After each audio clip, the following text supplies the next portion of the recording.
Hi, everybody. Karl Forehand. Thanks for attending the Leaning Forward conference or watching the videos or however you accessed it today. I just want to thank you for coming. I also want to thank myself for inviting myself to come to my conference and speak. I've been dreaming about leaning forward since last year, since we did the Nomad 2020 conference. And I've been dreaming about it. The leaning forward segments and the way forward segments kind of came about as it was developed. We thought about doing it online, first of all, but or in person. Then we decided to do it online. So we're hoping to record it and make it available for a small price. I want you to understand that, like everything we do, if you can't afford it, please let us know. And that's with my books or anything that we do at the Desert Sanctuary. Please let us know if you can't afford it, and we'll try to help in any way we can and as much as we can. But we all want to be better.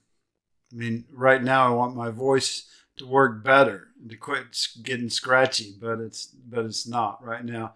But we all want to be better. We want to treat the planet better. We want to deal with our trauma. We want to get in shape. We want to be healthy. All of those things. We want to get better, but we tend to avoid the hard. We tend to avoid the hard work. And I want to use pain as a description of that right now. Maybe it's slightly different for you. But in my book, I wrote about pain twice, and I didn't even realize it till afterwards that I'd written about it twice. When I realized it, I left it in there because I talked about two different instances in my life as illustration of that, being with pain and going deeper with my pain. Psychologists tell us that we seek pleasure and avoid pain. And we can see some practical needs for that in life, right? You don't want to walk up to the lion and, you want to avoid that pain. We learn to avoid small things that bring us pain, like touching a hot stove and things like that. So we avoid that discomfort, we avoid pain, and we seek after pleasure. And those may be kind of normal. And then religion kind of teaches us to pray for miracles. Sometimes it lends itself to us bypassing the things that are tough, that bring us growth. We say, maybe God will. Maybe we can get out. Maybe there's a magic solution to this. But most often, at the end of the day, for growth to happen, there's pain involved. And my example of that is always two-a-day practices. I was about 150 pounds in high school. My friend and I worked locally. We'd go to work every day and do hard work. But then with practices, we went to football practices before that work and after that work. And by the end of the day, we were just exhausted. Not only exhausted, though, everything on us hurt. But my coach knew that if we were ever going to play in a game, if we were going to ever have the strength and the stamina, we had to be in shape, and we had to be at a higher level of fitness than what we were. Even though we worked, even though we were in fairly good shape, unless we went through that pain, there wouldn't be any growth and healing. So we would do that 2 times a day, go to work, and eventually the pain kind of subsided, and we got stronger, and we got faster, and our endurance was better. And over time, we began to heal. I think there's only about 3 different things you can do with pain. When you have pain, the first option is to quit. And that sounds like I give up, saying maybe it'll just go away if I don't do anything. Maybe God will do something about it. I can always start tomorrow or next week or when this other thing happens.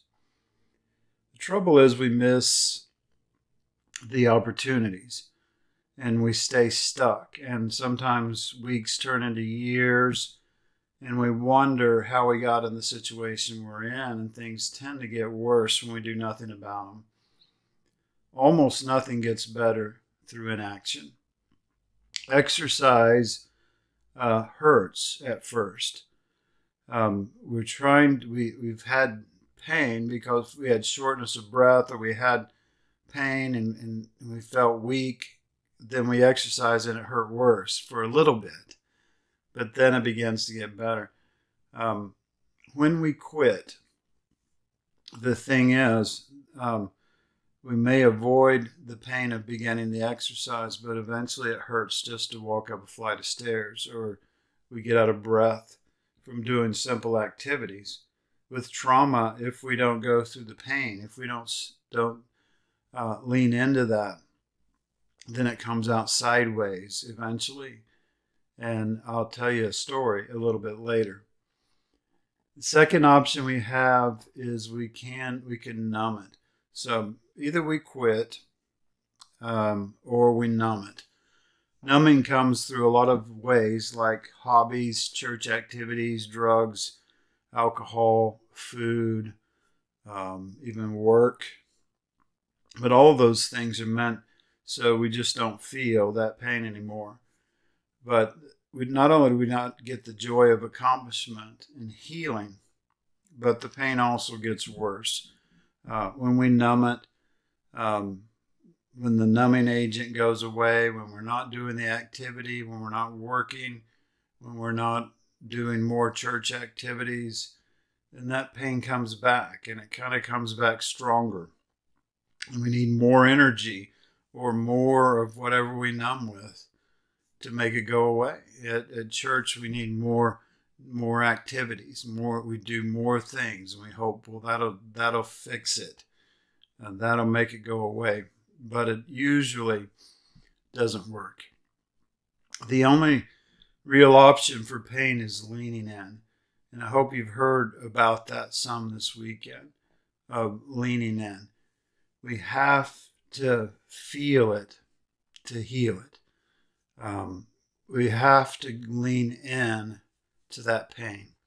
I love that the conference ended up being called Leaning Forward. And some of the things we talked about are leaning in type of things. We still feel the pain, but because we were present with it, it has a chance to get better. We get in shape, we heal our trauma, we get healthy, we have pure spiritual relationships and spiritual experiences, and we move from reacting to responding. Before we know it, things get easier instead of harder. When we quit, when we numb, things tend to get harder. They tend to get more painful. But once we lean in, things eventually become easier instead of harder. Leaning in involves being. Being has some misconceptions. I know that when I initially listened to all the things that were recorded this weekend, most of them mentioned presence or being or something like that. But we tend to kind of think about that like it's sitting on a mountain, or it means going to sleep or something like that. But being actually involves presence and authenticity, which essentially at first is hard. That being present, being authentic is hard. So the first thing we have to do in that process, it would be nice if I could just transport you to a place where you felt presence and authenticity and you were being and everything was great, but it really doesn't work that way in life. So I want to tell you about how I got there. On this particular weekend, I found that I was just triggered over and over. My pattern in life was to ignore, to bypass. My family didn't talk about their feelings. We would go back to work. We were workers. And we believed that we could accomplish any goal and just give us enough time and I'll outwork the other guy and I'll set goals and I know how to achieve those goals. But with issues, with problems, with challenges, we often just ignored those and hoped they would go away. But eventually, this weekend, I got to a point where I was wandering around a track, and I didn't remember exactly how I got there. It felt like my thoughts were crashing into each other. It seemed like everything I'd ever tried to deal with in my life was coming up all at once. I didn't have a logical reason why I got there, how I got there, why I felt how I felt. But it was like over time, when things trouble you, when you're triggered, when there's things you don't understand, things you can't deal with, we kind of like a beach ball, we push it underwater. And this was a time when the beach ball just wouldn't stay underwater anymore. This was different than the other times. It was too intense, too big, and eventually I got to that, whatever you want to call it, the breakdown, the dark night, the midlife crisis. I was there. And I was blaming everything on my wife, which she really had nothing to do with. I was reacting to things I couldn't explain, and this was going to take a lot of work. There was something I needed to do, but I didn't know what it was.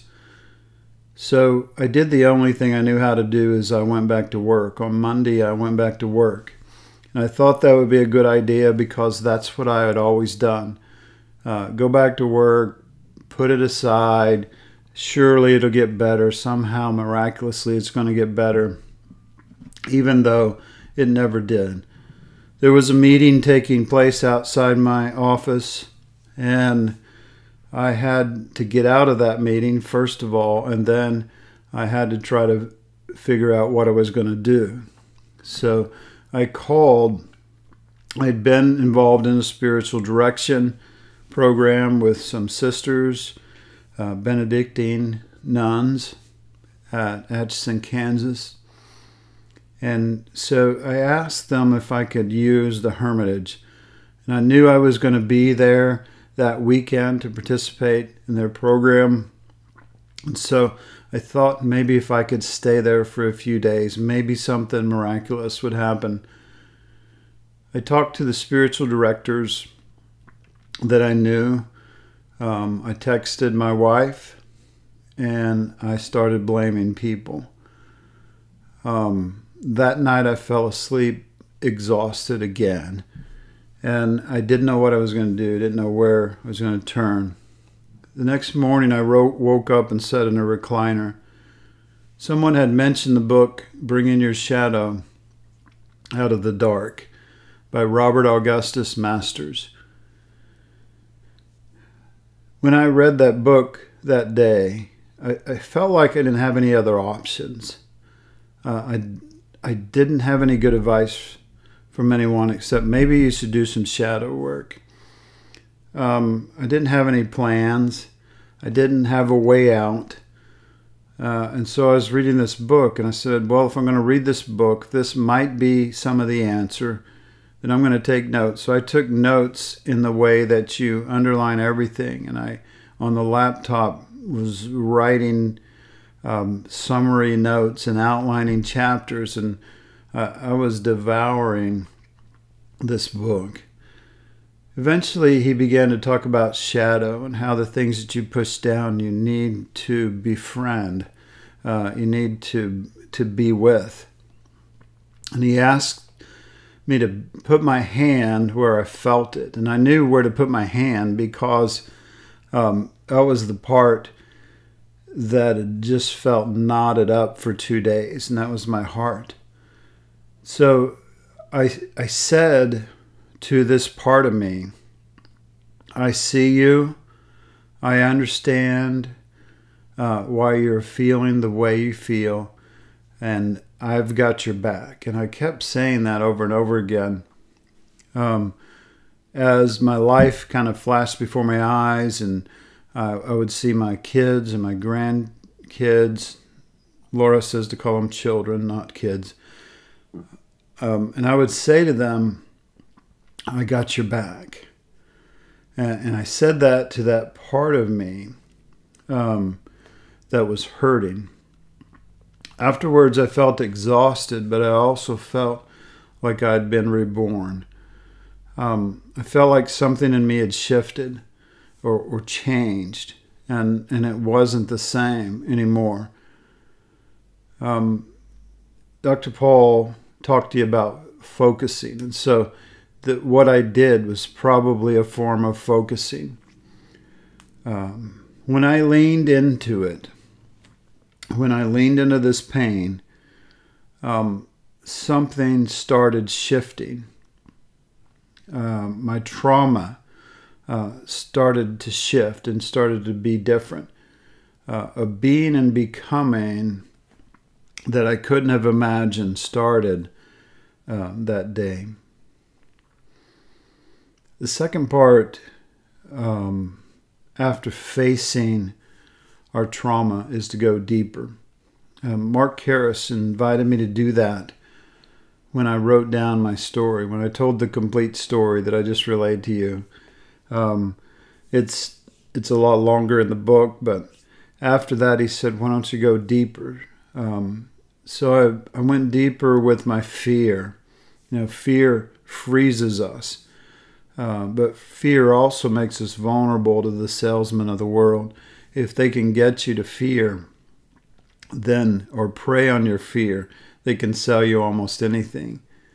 Anger. I learned that not all anger is bad. Bypassing.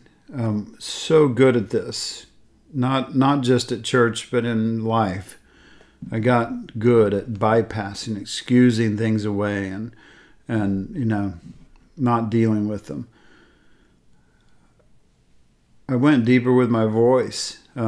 Even as a pastor, I knew that I really didn't have a voice, that I mainly said what people wanted me to say.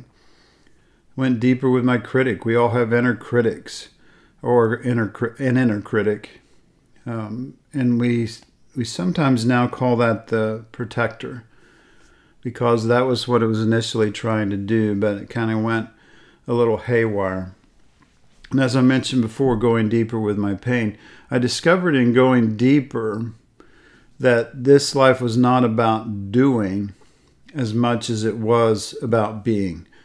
And the first part of that is part of the title of the book, Being Where You Are, being present, a journey toward presence and authenticity. Mrs. Beatty was one of my favorite teachers. I can't remember from the book what grade that was in, probably 5th grade, but I remember she was one of my favorite teachers. And back then they would take roll. They would say, okay, Mr. Forehand, and you would say here or present. To them, that meant the same thing. If you said I'm here or I'm present, that meant the same thing.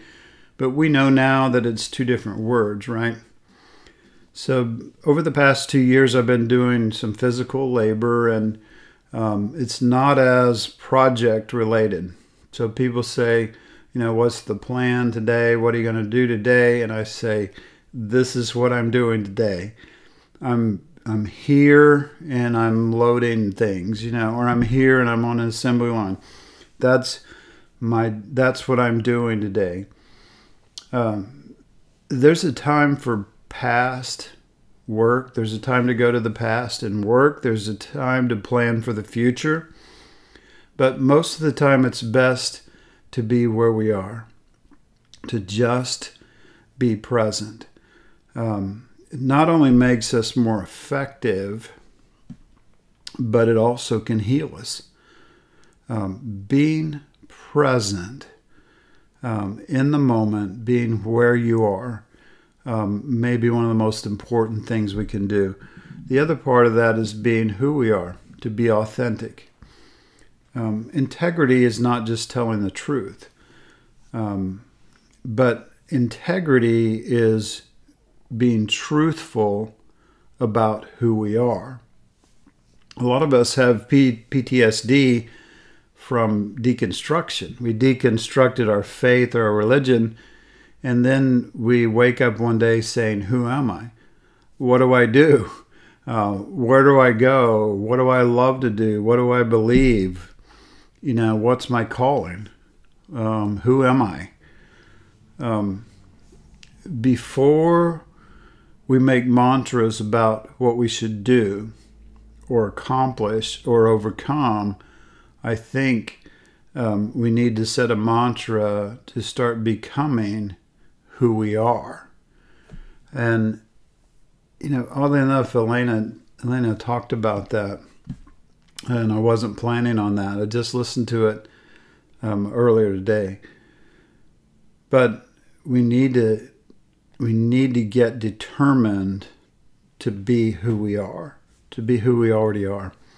I have this statement that I developed in an immersive experience called Breakthrough. It says, I am a playful, adventurous, mystical man. And that's the truth about me. When you get down to what's really real about me and what's really true about me, I love to be playful. I love adventure, and I love to be mystical, to have real experiences.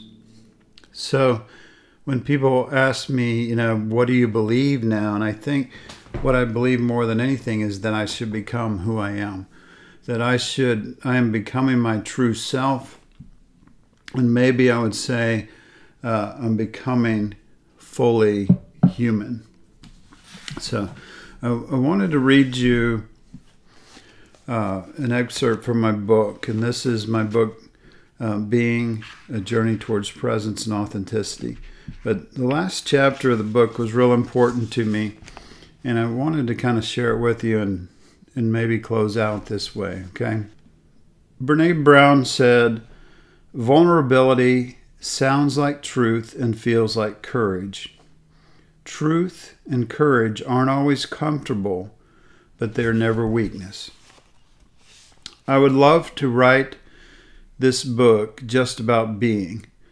I would have loved to give you a simple little mantra or a practice that would revolutionize your life. But life does not work that way. The things that happen to us and the things that happen around us affect us greatly, and we are often left with unfinished business. That work that must be done is sort of like the small trees growing in my gutters. I caught a glimpse of them the other day, and I quickly looked away. But they're still there, and my gutters do not work properly. They will not work right until I borrow a ladder and do the uncomfortable, dirty work of cleaning out years of accumulated debris. What keeps me from simply being is probably like the things that hinder you. Well-meaning people cause trauma for us that leave wounds and stoppages in us. The longer we ignore these things, the worse they seem to misbehave when they break out. We have a life of experiences with doing some things the wrong way. We were once convinced that our confidence and energy would get us through, but we have grown weary and lost hope that things will change. We often feel things like despair and depression, and then we bypass or minimize what our bodies are trying to tell us. But eventually we summon up the courage to be brave. We hear a new technique to overcome our weakness. We learn about a device or a pill or a process that's guaranteed to provide results.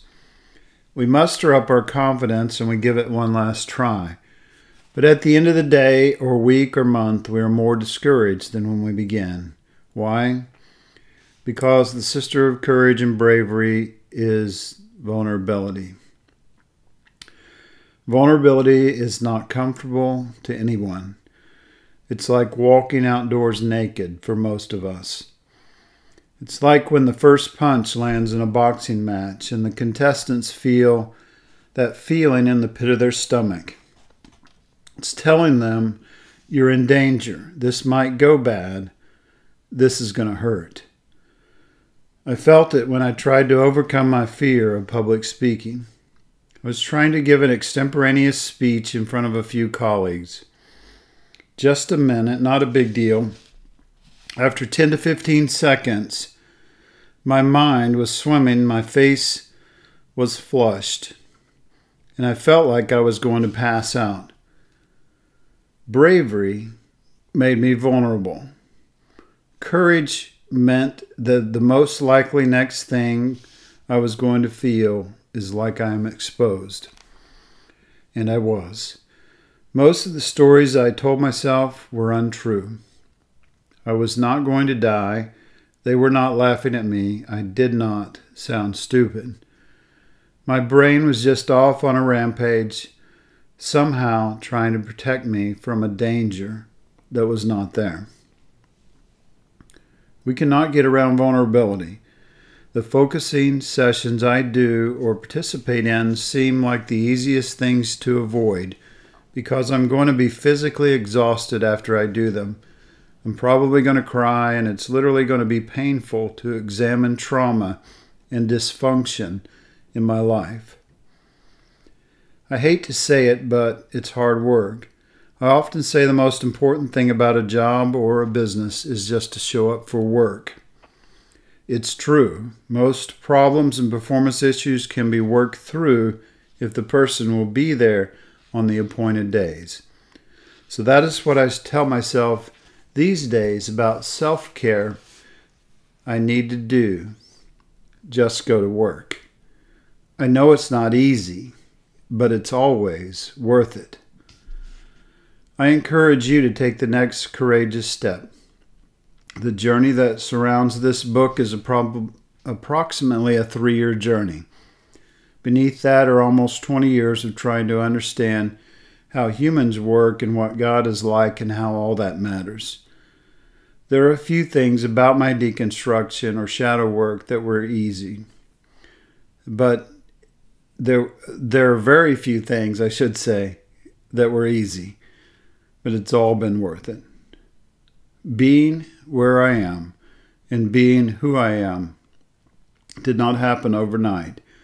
I still have work to do, but I look forward to the next chapters that'll be written.